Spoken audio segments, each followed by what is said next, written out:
Wasn't that long ago that Fudge was considered a liability. And you look at how far he has come. Fudge right now is the best performing player on Cloud9.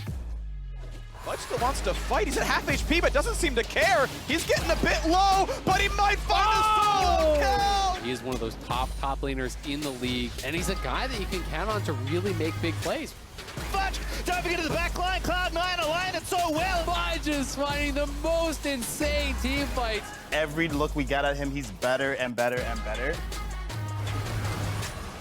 Closer can try to make his way in. Fudge pushed down, and Fudge actually solo kills the man. They gotta keep this Lee Sin out of the pit. You send him back to the fountain, he's out of the pit. He gets the reset here with the Diana. Destiny looking to re-engage. Fudge into the back, grabbing a rampage here. Pop it off, 1, 2, 3, 4. Give Fudge some more.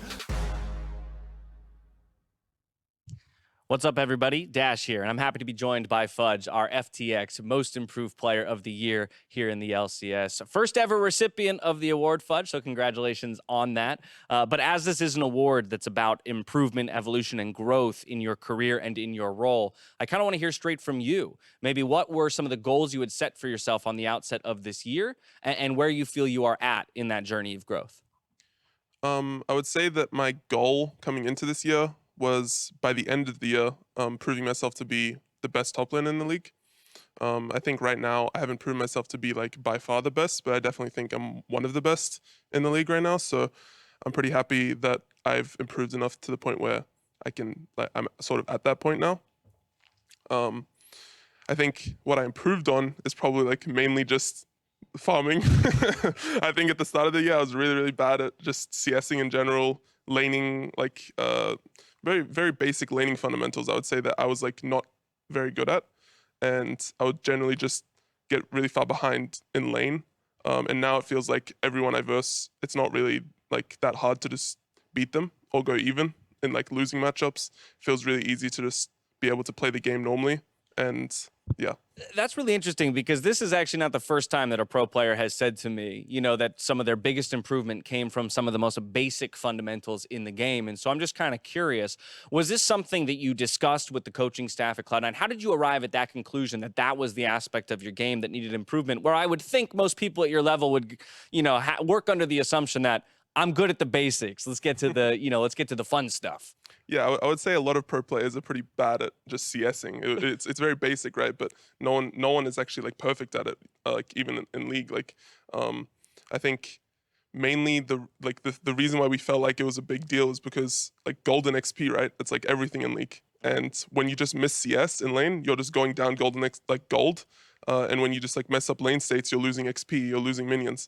And those are like these are the most important things about league. So it was mainly like Max Waldo and Viga V2, who are the two of like the main like laning coaches, I would say, on C9, that helped me just figure out ways that I can get the most golden XP possible in the game. And I think it's helped me a lot.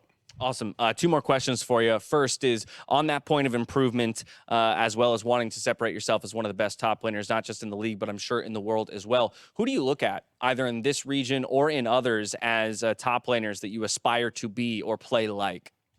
Earlier in my career, as in like a year ago, when I was still in academy, I would mainly look at Keen, and I think that was basically it, right? It was basically like, I feel like Afrika Keen was like my role model for how I wanted to play the game. And he was by far like the most consistent player that I watched at that time. And now I would say like I like watching Xiaohu a lot. I like watching Bin a lot on Suning. And they're really good like players, especially mechanically. That I think is another area that I can improve on a lot. So yeah. That would be a brilliant group, rather, to join. Final question for you is on the series today. It's a best-of-5 elimination series between yourselves and Evil Geniuses. You've got one of those consistent top laners, stabilizing top laners to play against today in Impact. What are your thoughts ahead of that matchup?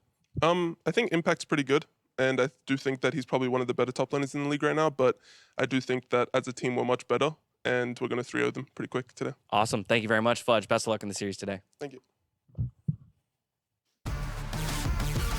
I love that we're talking about Fudge now, because his gangplank was so big for Cloud9, and it doesn't seem like it, right? Because it was 0-0 and 11. And yet, remember that he had to blind pick it. Yes. First of the solo laners to pick, and then he also was able to accrue this large CS lead in the side lane, getting them lane pressure, plus the big zoning for all of these objective setups and chunking people out at Baron. That's why they were able to chase off EG at that Baron. So he did a lot of things that don't rack up, you know, in the kill category, but were very important. And it's just about the long haul too of the year, where, you know, he's in the running of MVP of the split. Like, these kind of things are now in the back of people's minds. So it's going to be interesting to see how it goes. And, you know, we'll see. Game 1 down to Cloud9. Yep, More to go. Fudge himself said it was going to be a quick 3-0, and he may be proven right just yet. Contractz in, though, for EG here in game number 2. And EG are going to try and get themselves on the scoreboard here in the best of 5. As a reminder, we're in the lower bracket of the LCS between these two. There is only one world slot left to be taken by a North American team. So if you don't win here, you're going home. I just want to throw one little thing out there that probably has a very low chance of happening, but is worth mentioning because last game had 4 jungle bans. The only, you know, real difference for Champ Select when you put in Contractz is that you also add a possible Nidalee pick for him. That's true. Comfort pick, extremely scary Nidalee in Academy. Insta-lock. But it's just a slight, very slight possibility if they had, you know, set up for it, you know, point and click stun. Renekton's banned though, so that drops it down to near 0. I like the change in strategy overall from Evil Geniuses. I know that in the last game, they tried to nail down and make Diana a much more viable pick. This time around, sticking to blue side, so this is the choice that they've made, and now going towards the flex. I think something that Evil Geniuses has lost in the previous series has been the fact that they've gone more just straight up blind picking rather than trying flexes that not only benefit Impact, but make it so now he has easier lane states. And something to learn here for the side of EG, they decided to drop not only the previous Olaf ban, but they also dropped the Viego ban, so they can drop 2 of their jungle bans. Contractz, or Blabber still first picks the Lee Sin for high priority for Cloud9. So they've been able to figure out that they're not just going to have Cloud9 rush into an Olaf, you know, old style type of composition. They're still going with the Lee Sin, LeBlanc, very scary mid jungle. Plus it allowed EG to actually take that Viego, which was so big in the previous series. Is that mid? Well, So interesting. The Morgana? Yeah, Morgana. it could be, but, you know, support Morgana is where I see it at. Baby. But it is a flex, and that's what matters the most. Actually, talking about flexes, to the point that you're making, Kobe, you know, Lee Sin being picked in, you would expect it to be Blabber. It's Lee Sin LeBlanc. It's the iconic 2v2 kingdom. But the last time they were willing to flex it, so you know, so Blabber could get the best matchup in 4-5. So that's something to look forward to. I just want to flesh this out a little because Pastry Time's throwing out, you know, possibility of the Morgana Flex to mid.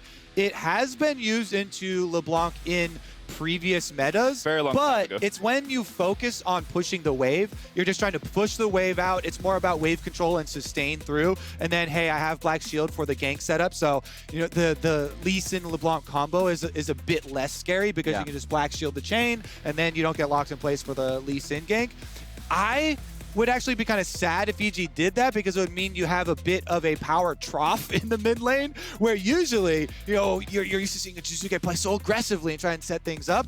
You know, I guess you still can try and look for those, you know, and land the binding on like a W back or something, but we shall see as the solo lane picks actually come up. Yeah, they're definitely respecting the flexibility of it because they banned 2 supports for Cloud9, right? Rakan and Leona both taken out. GP banned this time for EG. Fudge will not get that champion. Here's our lineup, their last ban. Plus, you know, just to continue down this line for it, it then gives you the Black Shield for the Viego, really high possibilities of those big reset pop-offs, and gives you some of the zone control that EG would like for all-in team fights. Yeah, and I've heard, you know, Jizuke does have a larger pool that he's been willing to pull out in playoffs, but not really being in a position to do so because he's always had his priority picks available.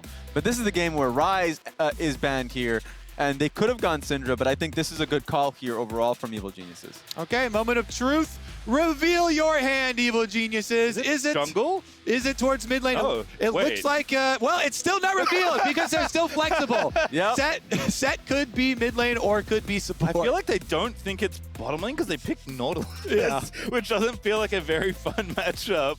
Last big J's here for Cloud. All right, you know what? We'll just wait and see. How EG have 35 seconds to figure it out. Yeah, and you know, solo lane set definitely a possibility, could be mid lane, but I really like the Morgana because of the previous meta we talked about, where it has been this answer into LeBlanc, where you sustain through the harassment, you have better wave push because of your W, and you're able to bring the Black Shield, and it's not a weak support Black Shield. It is a strong Black Shield that really will allow either Contractz or Danny to pop off and take over a team fight. So you know, with the explosive power of Danny's still undefeated Tristana, 9-0 now on this champion, plus the reset capabilities of Viego, those are the two that they're looking to set up. In the last game too, kind of carrying this over, it was opportunities that Impact was looking for an engage, or Svenskeren in the previous one when the Diana was looking for a fight but was getting kicked out. So now you have the ability of the engage from Gnar with a Black Shield on top, and it won't be perturbed. So those things are available now, but man, last time, you know, the most prolific Morgana mid game was definitely at MSI. Thinking about like EDG and SKT. So it's definitely been tried and tested.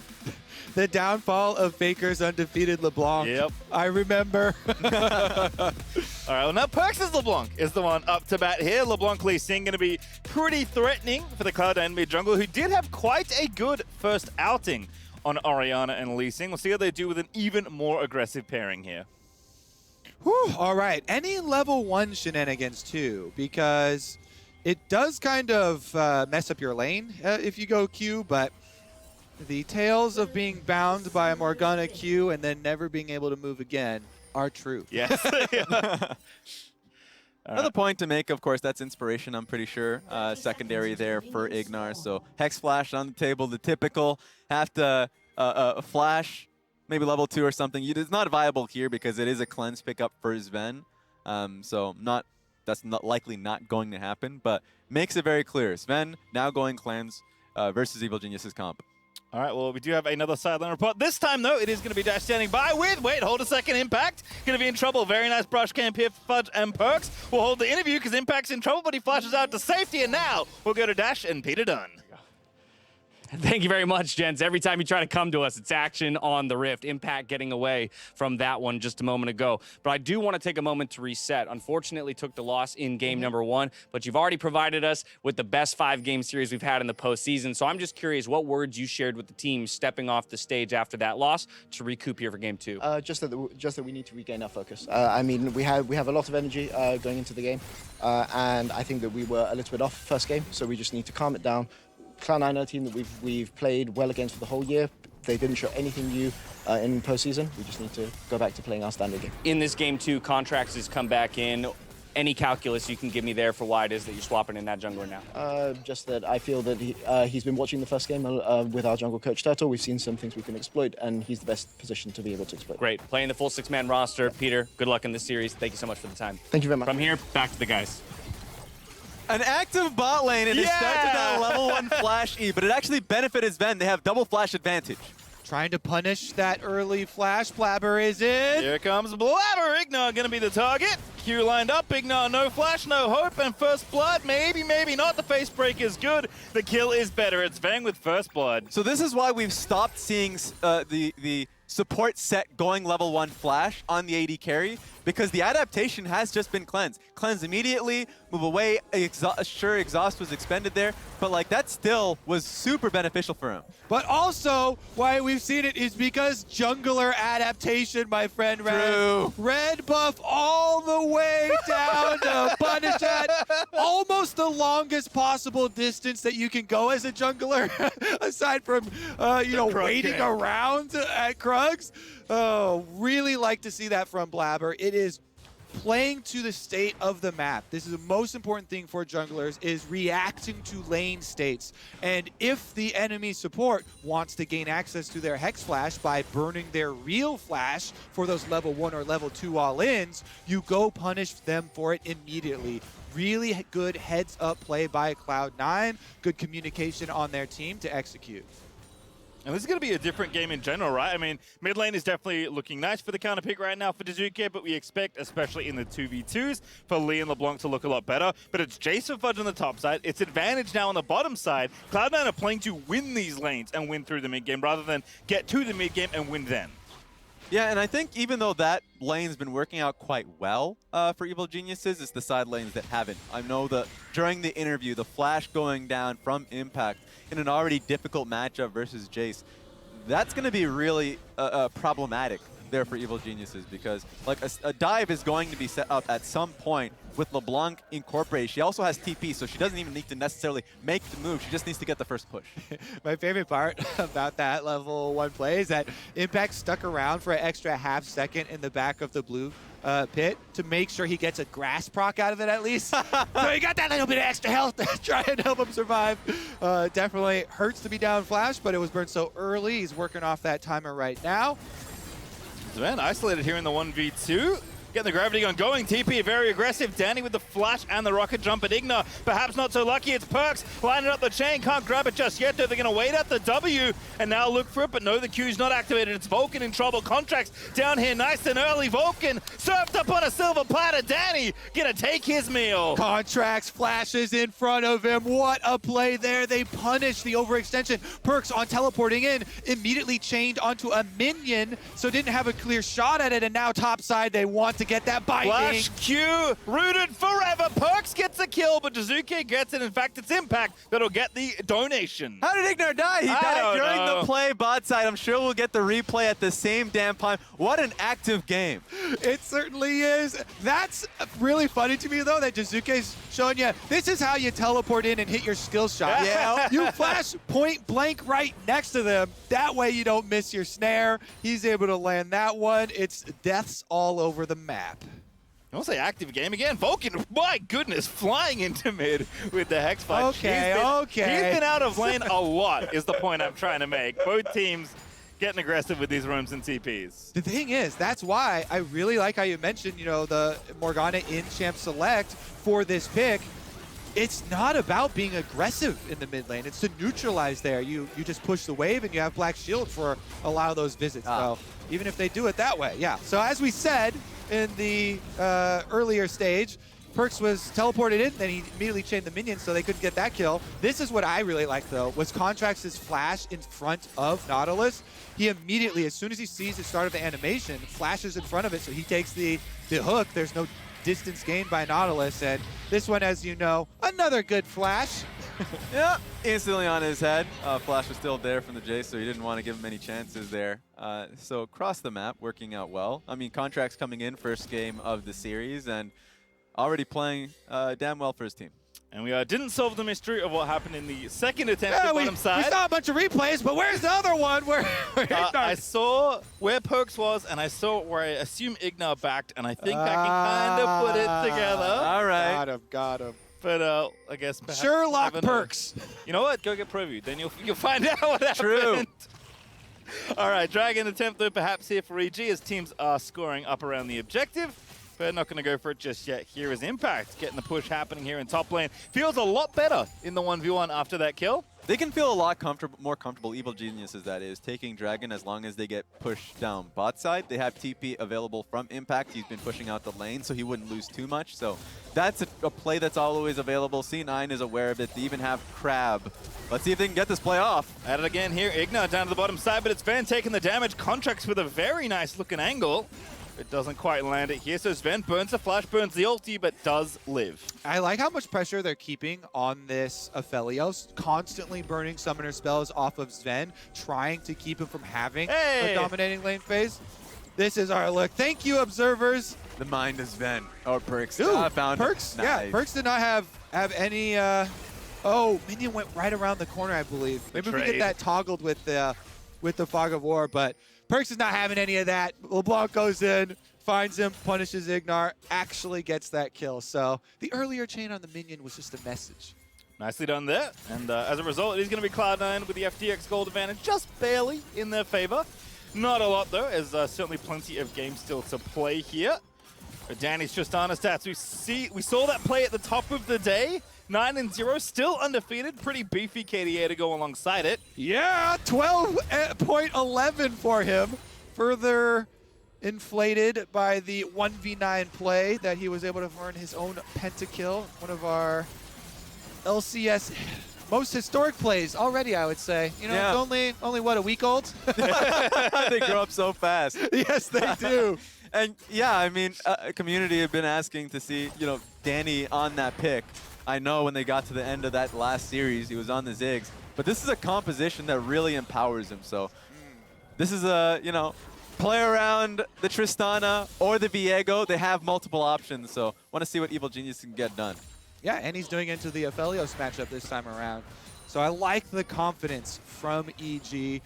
Does feel like they kind of just shrugged off that first losses, which is what you want to see. You know, mentality of these players in playoff situations. Best of 5 is so much about discipline and focusing on the task at hand. And here, task at hand for Contractz, even on the ward, because they have the bottom lane recall first. This is what I always want to point out on these objectives where people are wondering, oh, why are they just giving it up? It's because the few seconds of difference from your bottom lane recall was first there for EG. So that's why they forced this. Blabber might fish around for a steal, but Contractz does a good job pulling it further down into the river. So it makes it very difficult for Lee Sin to try and land one of those Qs. And they get their objective without spilling any blood. Yeah. It's not going to be as good as the previous game, though, as we head into a pause. Just because, in this case, Ven was able to get the push out. That's a full wave lost there from Danny. So you're going to have to make a pretty good use of this Rift Herald to feel at least beneficial, especially since the comp is around Danny in the later portions of the game. So something to see how the Rift Herald would impact this team. Yeah, I want to see how hard they commit to this switch because with Tristana plus having the Rift Herald, maybe they're able to work off some of those turret plates with the destructive properties, but it's just a full recall for the entire team of EG, full reset. That was very pleasant. Little timeout. And now we're back. Yeah, your little quick 15 seconds of meditation. Did everyone get your own segment? You know, make sure you refresh. And we're back in there. Couple deep breaths. Helps with that focus. Yep. Focus on hidden camps. Contractz not losing his camps at the very least for going for Rift Herald, so that's going to be a positive. I think he should stay on the bot side of the map, though, just because not only does he want to use Rift Herald for that Tristana set lane, also wants to contest for Dragon. That's the main thing for me is that there's still a teleport discrepancy for Cloud9. Fudge has no teleport. Impacts is about up in like 2 seconds, so they cannot start this Dragon. They do get the Scuttle Crab instead, but they let the Dragon reset here. That is advisable. Fudge still probably communicating, hey, I've got, what, like 35 seconds, 40 seconds left on his teleport maybe. But that does mean that Evil Geniuses can push for the Vision at least. And if they want to play for a fight here, I think it's a little too early. I think they should try Rift Herald bot lane and then go for a fight, knowing that Jace is not going to be a part of it. Well, unsurprisingly, Contractz is back down to the bottom side of the map. Does have the Herald, as you mentioned, ready to line up this potential Dragon. No Fudge TP. Still maybe 10 seconds away. But Contractz hunting for a pick first here as Perkz is poking around here into the river. With Dazuko, who's done a very nice job of keeping Perkz locked into mid lane. Although Perkz is going at it once again. Now Contractz going to ult him straight up. But Blabber finding the Q is not going to go in. Black Shield making Contractz' life very easy there. And trading for health versus mages is usually very, very profitable for you because they have to go all the way back to base, you know, to replenish their health bar. They can't lifesteal, but you've got teleport, so not going to be as profitable this time around. Perkz back, everyone just chilling out as Dragon will actually be started by Cloud9. So despite the attention Contractz was able to pay, it's Cloud9 to pick up this first Dragon. Very late, but they still get it. Yeah, they delayed it quite a bit, even though Vision was being cleared out by Evil Geniuses. TP is now up from Fudge, so that was discrepancy no longer existed. And no ulti from Contractz because of the play. So to the point that you made, TP right back mid, and you're right where you started, except with an ulti advantage. Ooh, Perkz going to be okay. Good chain, does not go back to his distortion to try and connect it. Is going to play respectfully of Dazuke also being in the area. Impact also feeling really good after that first kill. He's actually up about a wave in CS and pretty consistently has been pushing Fudge in the 1v1. Meanwhile, Contractz, you see what they're doing here? They have Contractz trying to harass Perkz on his roam attempts, while Jizuke is allowed to just push the mid wave. So this is a way of junglers, when we talk about unlocking lanes, this is another way of them not just going up to the wave and helping you shove by hitting it, but they take the time of their opponents. So it allows Jizuke just to hard shove mid, gives you that unlock from mid, your 30 seconds to roam down. Meanwhile, bottom side, they also push in. They get the turret played off. Rift Herald is activated, and they almost can get it down to that last one. Huge amount of gold they're giving over to Danny, and that does seem to be the plan right now for EG. Just feed gold to this Tristana. Can't really blame them, given his record and recent performance. We would blame them if they did not funnel that's Danny on Tristana. Who's going to be held accountable for this? Who Not took that Contractz. kill?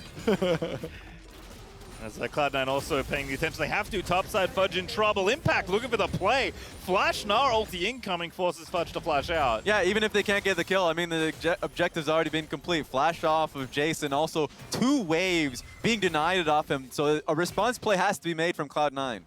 All right, Vulcan over the ulti. Blabber the same, but the dive's looking a little dicey. Danny, pretty hard to pin down here. They do have Jace teleport that could come in, so EG need to be cognizant of the teleport timers right now, not over-engage. If you chase them down the lane, Nautilus locks you up. He's got ultimate and hook ready to hold you in place for the Fudge teleport. But Fudge now finally does exit the fountain. He was looking for a possible counter down there, heads back top. It's really difficult to just dive not a full sum spot lane with their jungle and a set. With ulti. So I can imagine how difficult it was for them to even think about going for it. So that just means Fudge loses out throughout the entirety of this. Great adaptation from Evil Geniuses between games to come to not just this draft, but overall a more stable way of playing. All right, well, everything's kind of resetting a little. Dragon up in 225. Plates are off. Perkz actually tanked 2 tower shots to get a plate there in mid before taking his reset. So at least got a bit of extra gold off the back of that. Does result in the Luden's Tempest now being finished. Same story on the other side, though, for Jizuke. It is his mythic done, is of course Leandry's, and 2 Divine Sunders stacked on top of those top sides, as well as EG feeling pretty good about where the game is. FTX gold advantage only up 300, but given that Cloud9 did have a small lead to kick off this game, EG have done a really good job of pacifying Cloud9's early game and getting themselves to a point where the Morgana and the Tristana can take over. Yeah, and man, this guy was just packing with a big wallet when he went back to base. Tristana goes back, full buys his Berserker Greaves, and also is able to finish his Mythic. So right now, Tristana is online. Evil Geniuses want to fight when he's around. Right now is probably not the best opportunity. More Cloud9 members topside. Tristana trying to take bot wave.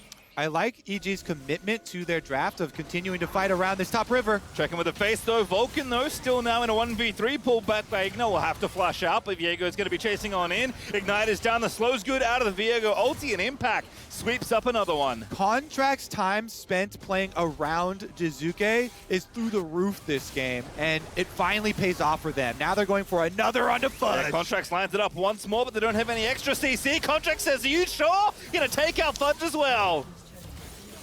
Yeah, man, Fudge just hasn't been able to play the game. Constant waves being denied. A lot of the times, the pressure that they've been playing through Jizuke has been going Blabber again gets the kick, but that's not enough. The Iron Spike whip. No, it was the Gold Drinker fully up. It just wasn't enough. Blabber tried for it. He was so close. Danny surviving, saying, I ain't going to die under this turret again. And that's real bad news for Cloud9 because they're trying to trade back kills and EG are just shoving through topside. They're going to get this tower. Can they get out safely? Sven and Vulcan, the only threats in the area, but that's an easy one to walk away from. Even that second Herald going over to Contractz. Yeah, I mean, you kind of laugh about it because it's funny always to see, you know, either a Tristana or a Lee Sin kicking someone away when they don't have the execution damage. But that play mid, that doesn't have, it's not without a cost. You still get to hard push on topside for Evil Geniuses. They finish up on 2 turrets up on the top side, taken down, and gives them time to reset for Dragon. So these timing windows are so critical as far as, you know, the extra little 10-15 seconds that you spend going for a play like that, trying to dive under a tower, has repercussions. It has a cost for you because you lose what people will refer to as tempo a lot in some of these cases. And the timing it's going to take you to recover from that play, then reset. Your opponent's getting down there for the timing on your Dragon. Now we're going to be watching this Gnar Rage Bar. Impact's just transformed into Mega. So with Teleport being ready for him, it is a bigger factor since Fudge doesn't have his, and they've rotated LeBlanc up there. But so is the Mini versus Mega duality. Yeah, and also, even though Cloud9 at least has the gold on Sven, so Sven is the one that has been benefiting for a lot of the topside pressure coming in from Evil Geniuses, that's not their win condition. Like, Sven's going to have a difficulty like having space to walk forward. It's an Aphelios with the Nautilus, not with the Thresh, and a lot of it is going to be on LeBlanc and Jace being on side lanes, but they don't have that, especially not even being able to approach the outer turrets. Exactly. I mean, the team fight is so much stronger for Evil Geniuses because they have, well, Nar is walking down through the river. They finish up on the objective before he even has to get here.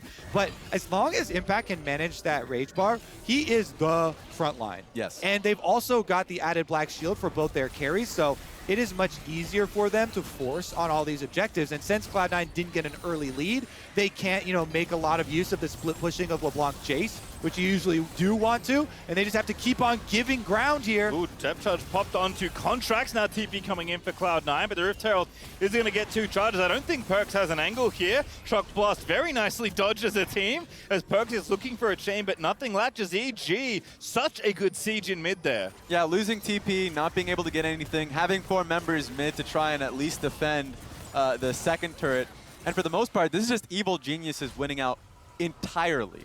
Jace hasn't been able to farm side lane minions without having to deal with Contractz and one of the solo laners and the support. It's been a really tough game for him. Yeah, I think that's why we were so hyper-focused on a lot of these early plays, because if you're playing a comp like Cloud9, and you normally want to transition into Jace and LeBlanc both split pushing and having these strong side lanes, one versus one advantages to get you extra minion vision by pushing up further into lanes, but then also threatening collapses and poking or chunking people out. Now you're playing it from behind. Yeah. You have 0 towers taken versus Evil Geniuses, who are already invading into your jungle, and those deep wards mean they can see your rotations before you get your lane setups. Here they find a pick, though. Ignar, the target, is going to get locked down. Already popped the W, so that will be a kill for Sven, but now Impact, we're going to make the big play. 2 into the wall with the Nara as Danny gets in there and tries to clean one up. Perkz being very sneaky to try and get his way out of there as Blabber will collapse, and that is a critical error for the EG rookie, as now Vulcan locked up and killed as well. Not getting that LeBlanc kill was so detrimental for EG. Contractz was about to pick up that soul. They did one more hit on him. Then on LeBlanc, you can transform, jump right over too, and Danny wouldn't have died. But because Perkz lives, Danny goes down over the wall, trying to finish him off. They can't get the kill, and there's life in Cloud9 yet. Yeah, a chain of errors from Evil Geniuses, and it does start with Ignar clearing that ward when he didn't have the full team. The rest of the team was also, of course, across the wall trying to invade and take camps, so those are the mistakes that you do not want to create. Something we were praising Cloud9 for last game was their discipline while ahead. And this is something that EG are showing the opposite side of here. You mentioned, in fighting for that deep vision, Ignar doesn't respect the positioning there. He gets collapsed on first. That leads to the all-in on Perkz, where he escapes, and then Danny falls over, and he gets over the other kill. They do get one back in getting the support kill there for EG in the end, but it's still much-needed money on the side of Cloud9 that can possibly fund their way back into this game. It's still going to be very difficult because, again, looking at the comps, EG has such a strong setup for setting up on neutral objectives and playing out team fights. But Cloud9, if they can start to fund some of these split pushers, maybe they can get map control back. Fudge, though? Yeah. And you can make that one mistake. And honestly, something I was going to say before that play even happened was that the Evil Geniuses were doing a good job to play so disciplined, right? C9's way of getting back into this game, other than, of course, blunders like that, would have been like a Lee Sin kick or a Nautilus Q.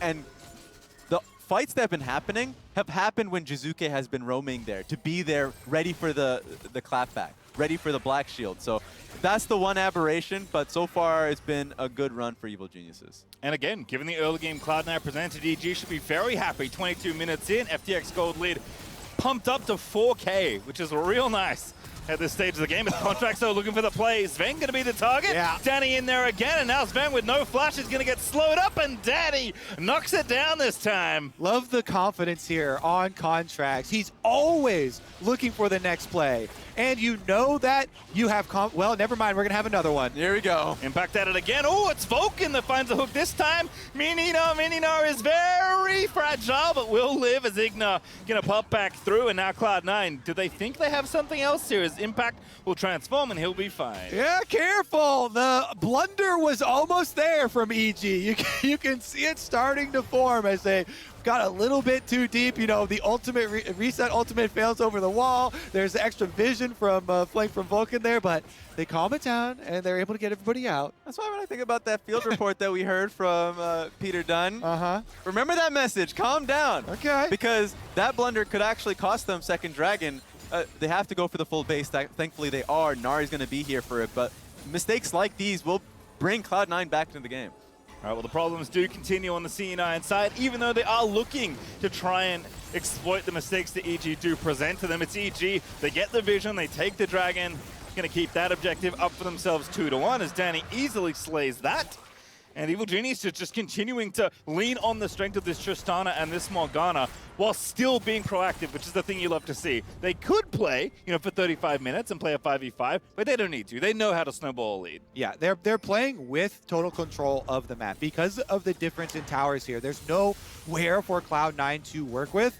They continually push out their sideways first. They can collapse then for these uncontested neutral objectives. And I expect EG to be able to retain that control unless they get caught with their hands in the jungle again. These are the areas where you can get caught, even if you are ahead like that. In an advantageous situation, you know, when you've got Nautilus over here looking for the hooks through Fog of War, or if you're trying to get too deep past these control wards, those are moments where a Nautilus hook, a Lee Sin player, LeBlanc, you know, follow up, they get a kill, maybe they get a bounty, and you start to get a little bit worried. But as of right now, they should be able to do their homework first. Yeah, and so I like the fact that they placed the control ward there. They have to be able to defend it. This is what they're going to be judged on. It is going to be a Cloud Soul, so it really is going to be dependent on Evil Geniuses and how they can play around Baron and fight around it. So I think Ignar has to be the one that is the creative member that's not the one hitting the objective, but is in a position for them to force a fight. It can be Nar as well. They have multiple ways to start a fight. I want to see Evil Geniuses get it done. All right, well, Cloud9 are sitting in a brush, and Impact says, get out. Throws a Q in there. Smack him. Oh, C9, go back for round 2. Impact's like, well, I don't have vision, so I'm not going to face check. Cloud9 actually have quite a few wards here. Looks like bait, but Impact will clear this one. Yeah, EG have no sweepers available yet. There's a couple seconds left on Jizuka, so they won't clear out this vision until they get their sweeper up. They only have one control ward left on Ignar too, so their vision game is a little light, but they're going for the Baron bait. Both Ignar and Impact, by the way, are playing defense. I think this is a good place to fight. Blabber going to be the target. Gets 2, though, off the ulti out of Impact. TP's coming through. There's the ulti out of set, though. But Cloud9 maybe landed up, but no, it's EG that knock it down. Jizuke does get a kill back, but the AoE damage is absolutely massive. It's Sven's ulti that's got all of EG so low, and now Perkz is trying to chase him down here. Jizuke going to be the target. Fudge as well. We're going to get in there, but EG, can they get out alive? Perkz with the wraparound. Just somehow no one's dead. Perkz going in, gets face broken. Perkz gets the chain, dips his way out of there as Cloud9 do get one, but can they get more? Yes, EG under the tower, there's 2 ready and waiting, but they will get out. On one end, Ignar's E was insane. And on the other, that Sven clapback, that Inferno, that ultimate hitting all 5 members, ridiculous. And that's going to mean C9 Baron. They've got it! They come back in this game! Danny does push down mid lane. He's going to increase the cost, but that's Baron for Cloud9. After getting beaten over the head for the first 20 minutes of this game by Evil Geniuses, Cloud9 with the huge turnaround. Man, when I saw that base breaker from Ignar, clapping 4 people together over the wall, you thought there was going to be the big follow-up, but they had just used cooldowns. There was no damage follow-up. And so then, as you're saying, Sven the Aphelios is able to turn it around. Look at this. Sometimes when you're clumping up to try and follow up on a play from your team, you can expose yourselves to a counterplay, and that's just what happened. here's another look at how it started. I like the focus. Impact just wants to start the fight on the front line. Vulcan flashes away. He's able to land that stun, but we're back to life. Yeah, we've got no time because EG are looking to make a play again. It's Bleak now that's going to get deleted. Perks just grabs one, and now C9 on the assault. Q will miss, and C9 don't think they have a follow-up here, so EG will only lose one. But the Red Bull Baron power play looking real nice there as Perks does actually find a backline assassination. Black Shield is late onto Impact, but it will not cost him yet. Gets the ulti. Danny slays Vulcan. Nice little counterplay there out of EG, but Sven is just letting it rip as Blabber going so deep. Ward hops away, finds a blast going for safety, and Cloud9 is on the attack this time. This game is so explosive, and the fact that that kill, just blowing up Ignar before he had the chance to use his W, was pivotal. This game is now in Cloud9's hands. I love it, and this is the reason why you keep cautioning against giving money back to the side of Cloud9. You caution against those blunders that EG make. Cloud9 are making the most of this. The best possible tool for you to have when you've got LeBlanc Jace is to have this Baron buff. They shove right back, they get more kills out of themselves, they even up on these turrets, 2 extra turrets taken down for themselves, both of them outers. Oh, Danny. All right, he's fine. Everything's fine. Black Shield Everything's fine. In Jizuke, you trust. Black Shield has safety. Yeah, and now they're going to be able to pick up the dragon, but it really does come back to that fight because you have to be ready to follow up. The Gnar ultimate being able to nail 2 people, specifically the Lee Sin who was in a safe spot actually and was going to be able to escape with W, but the flash from Vulcan, he should have been nailed down with a binding from Morgana or something to be ready for it because that was what they were looking for a long time. Yeah. Perks burst, Sven burst, and Fudge's EQ all hit. So big focus fire there from Cloud9 gave them big rewards. Let's see what they can actually do with it though. The Baron buff, only 24 seconds left, so that's going to be the last wave that they can actually push with this Baron buff. And now we're actually just evening out to, what, a measly 232 FPX gold advantage for Cloud9. Basically, those last series of events just got them back into this game. They still have to deal with the difficulty of trying to play out one of these team fights versus a well-placed, Flash Gnar ultimate from Impact can make everything go sideways. But now, at least for Cloud9, they get to play their comp because they need more map control to be able to play this, and they need more vision so you can find those flank angles and get those, chunky LeBlanc plays you're used to. Yeah, and the biggest winner throughout all of that was Fudge. Fudge was able to get back into the game, has a level advantage now on Impact, and he can play side lane comfortably. And so if the side lanes are going to be in favor of Cloud9, then either EG is going to be losing waves or they're not going to be on the objective first. And it feels like now it's just going to be harder and harder for this team. Contractz flashes. The blast cone needs to try and save him, but the burst is there. Great hook out of Vulcan, and Perks will nab it. Another blunder from Evil Geniuses. Cloud9 punish the jungle invade. They themselves going to be a little bit cautious in trying to retake control, though. I kind of like the call where they just want to make up some of the difference in minion waves during this push. You take down some control wards. They're playing cautiously through the brush, not letting anyone get too close to a binding, and are able to push it right back out through mid. Bottom lane pushing for them as well. I mean, for me, Raz, the biggest winner on the EG side is their turrets. It's 6-2 still in turrets. Cloud9 have so much gold they could collect that they didn't get off that first Baron. So even though the gold lead right now, only 1,000 up, there is a lot more for Cloud9 to take as the game goes on. True. A lot of time to work with. The turrets is number 1. The Cloud Soul is another. You are willing to give up more to still have that one play to get back into the game. You have to be scared now on EG of this LeBlanc. Perks, 3 item power spike, 8 stacks on the Dark Seal. So death cap coming in is it means the difference between life and death in so many of these situations. And so, whereas previously, EG were very happy to group up on these neutrals, play off their vision. They can force over and over on Cloud9, who were not able to apply pressure on the rest of the map. Now, you have to respect it because I like you also mentioning Fudge. This is one of my favorite power spikes on him was just the 3-item power spike. When you have the Shrildias come in on top of the Muramana transformation, you just hit so much harder. It really does make the poke a different beast.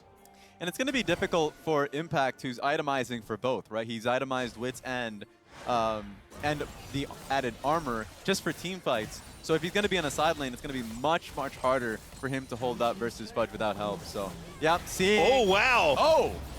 That's a 4v5, by the way. Fudge's top lane still. Impact going in, but he gets himself Nautilus ulted. And now Perks are just poking back and forth, but EG, they've got the inside track to mid lane. Very heads-up play there from Vulcan to use the Nautilus ultimate on front line, just on Impact to deny the engage, rather than trying to save it for a carry. Oh!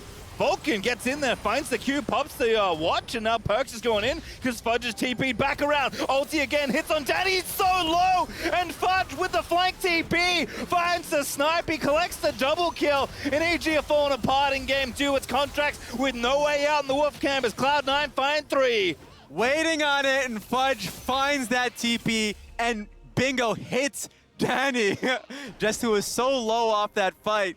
He was on side lane, and remember, Cloud9 had so much control of that side of the map that they had plenty of wards in that blue side jungle for Fudge to be a part of. Fudge is in his head, man. Danny dodged back into that. He fires the shock blast, expecting the dodge backwards, hits him on the mark, and Cloud9 have not dropped a beat. After taking their comeback team fight on the invade previously by Baron, they now are wearing purple for a second time in this game. Pastry, you were unimpressed with the 2 towers taken previously. Now they get another chance at it. This is my call out for Ignar, though. Really good stuff on the engage. A lot of times supports will only save their ultimate to use on a backline member, but he immediately just stops that engage from Impact to buy time, as you're saying, for Fudge to get the tower, then reset and teleport in. They then go for the re-engage. Sven lands the ultimate, and Fudge fires the shock blast, dodges back into it there for Danny, signing the death warrant. Then Perks, Blast Cone, they're able to keep him inside. They pick up all the extra kills, and Cloud9 are right back to business as usual. They've wiped the early game from their memories, my friends. True. Fudge, not only the most improved player of the split, but also most improved player of the game. From the early woes of getting constantly pushed off waves to this, the glow up is real. Looking good so far as Cloud9 will continue their assault with the Baron. Perks is unbelievably deadly. Goodbye, Danny, as Perks blows him up, but Impact around the outside looking for the kill and does get the shutdown. It's Contractz that collects 1,000 bonus gold. Oh, Contractz gets to be Perks for a while. Now he's the Fed LeBlanc. Can he get down here in time? Nope, he has to use the reset early, but they're going in. Kazuke, though, setting it up with the ulti, flashes in for the play out of the watch, and now Cloud9 will shut him down, but can AG get anything off the backside of it? It's Fudge on a rampage, it's Impact low, Cloud9 just ripping through the rest of Evil Geniuses, as Contractz is the only one left alive. He's gonna run out to safety, but Cloud9 will take your base instead. Yeah, man, what a great flash reposition from Sven. Recognized that Impact was looking for the ulti, didn't want to be the first person, but Contractz! What? He's going off! How is he still alive? The game's ending, he's gonna live! He's gonna deny the ace, he's dodging everything, but Cloud9 take the Nexus. Contractz, very impressive footwork at the end of the game, but it's Cloud9 with the 2-0 in the series. A difference of discipline. In the first game, Cloud9, huge advantage. They methodically deny any possibility for comeback for Evil Geniuses. Yes, they had a very good range advantage, but they checked all the boxes with vision, not leaving themselves in any precarious positions. This time around, though, EG, they get caught too many times. They let Cloud9 back into it, and you can't do that. These are veterans on stage for Cloud9. This team brought in Perks. Yeah. They completely focused this year on not having a summer collapse.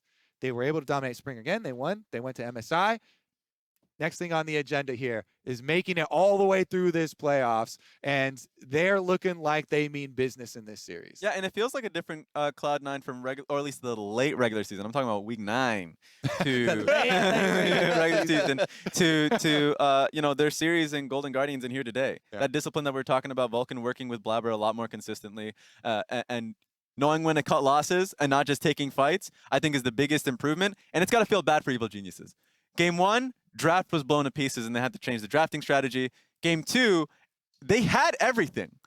And now it's just going to get the third and final, or at least, you know, you don't want it to be the final. I'm almost psyching myself out now. I'm like, I'm seeing a defeat screen and it's hitting me. But it goes back to just play better.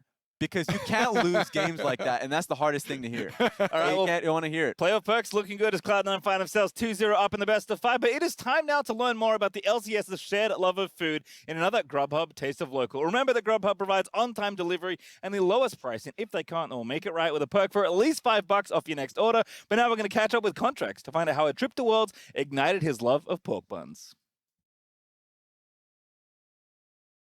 When I was on C9 in 2017, when we went to Worlds, we were staying at this huge hotel in Wuhan. They had this huge buffet at the bottom of the hotel, and they had this one section dedicated to just pork buns.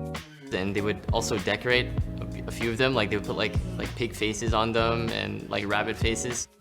The thing that really makes me love pork buns is just how fluffy it is. Like the bread is just so fluffy, and it's just so satisfying to eat. If you go to like a pretty authentic Chinese restaurant in LA, just the quality of the food is pretty similar. I can't necessarily cook everything. Just having all those options at my doorstep is pretty good. LA has a lot of diverse food, so I like Korean food, Chinese food, Thai food. Also can't forget my Mexican food as well. Gotta go back to the heritage.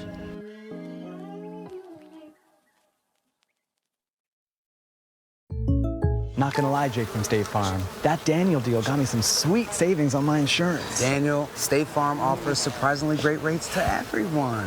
Sure you do. Tell you what, I'm not supposed to do this, but I'll let you try the chunk, honey. Oh, I'm good. Here's the deal. Great rates, kinda our thing. You wanna meet the queen? I'm not dressed for that. When you want the real deal, like a good neighbor, State Farm is there.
Welcome back to the LCS. We are still hanging out here at the State Farm Analyst Desk, and Game 2 was a lot more explosive than Game number 1. I think it kicked off to a rolling start like many expected for this series. Yeah, so this is, that was kind of the exact early game I was expecting. I'm going to take a look at this draft for a minute, only because one thing that we talked about in Evil Genius's last game or series was that you were looking at why they weren't picking the Viego, right? And the Viego Rise was constantly going to their opponent. This time, they've, first picked Viego based on the jungle bans, and it actually does look really good for Contractz early. Additionally, the Morgana counter pick into LeBlanc was pretty interesting. I actually wasn't sure where they were going to put that, even though it is known as kind of a lane counter to LeBlanc. So I don't even necessarily think it's like, oh my gosh, this was a terrible draft. I'll talk about more where I thought EG lost it later on. But in terms of how they played this draft out early, I thought it was pretty good.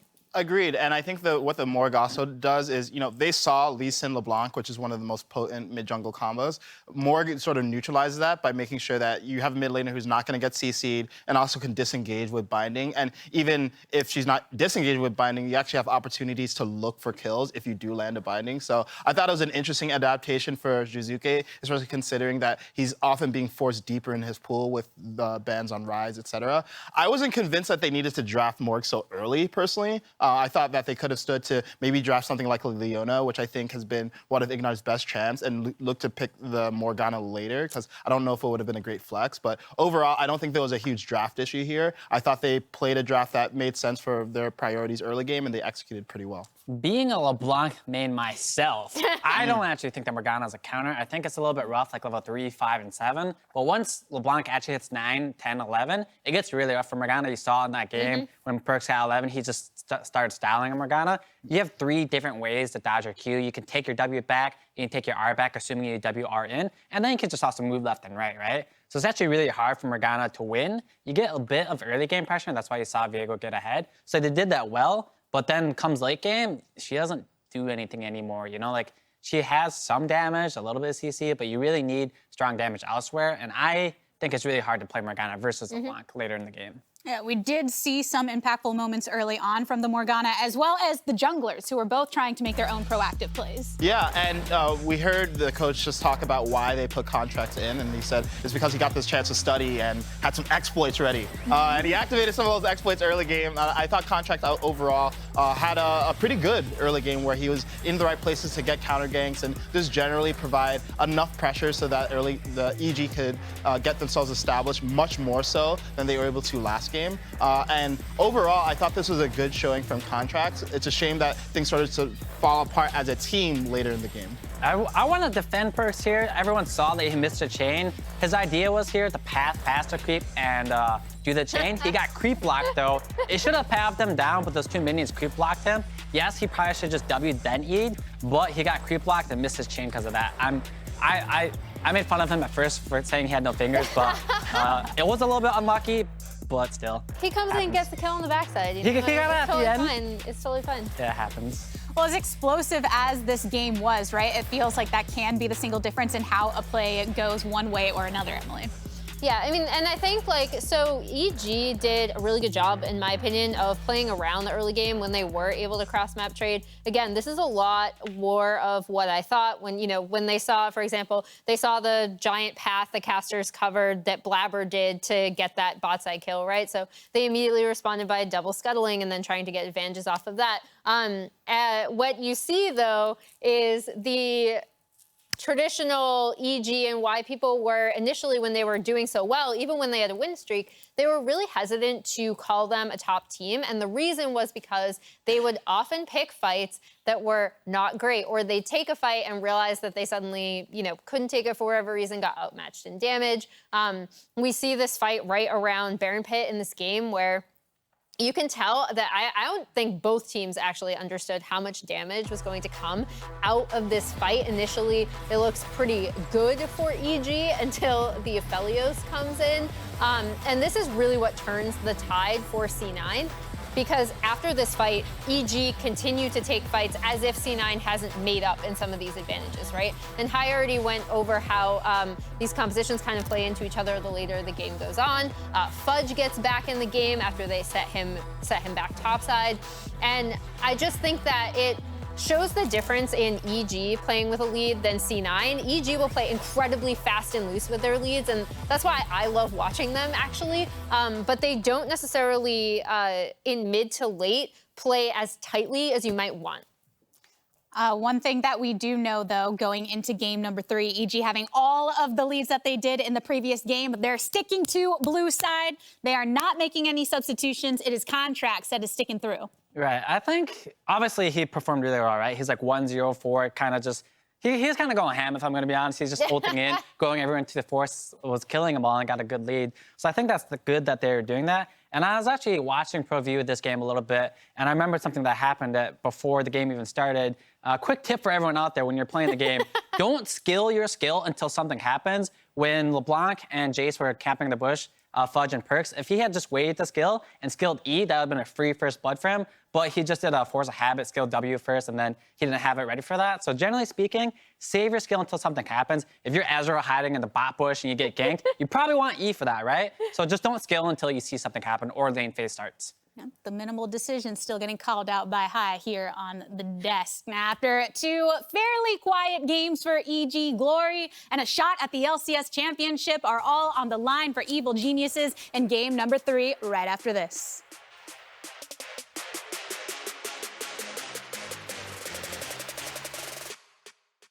It all comes down to this one last dragon fight to call the whole game.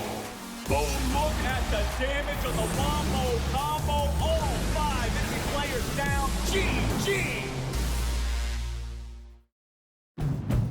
Car and Driver has called the all-new Civic more fun to drive than top competitors. More power and sharper handling than its rivals. The all-new Honda Civic. Contact your Honda dealer today or shop online.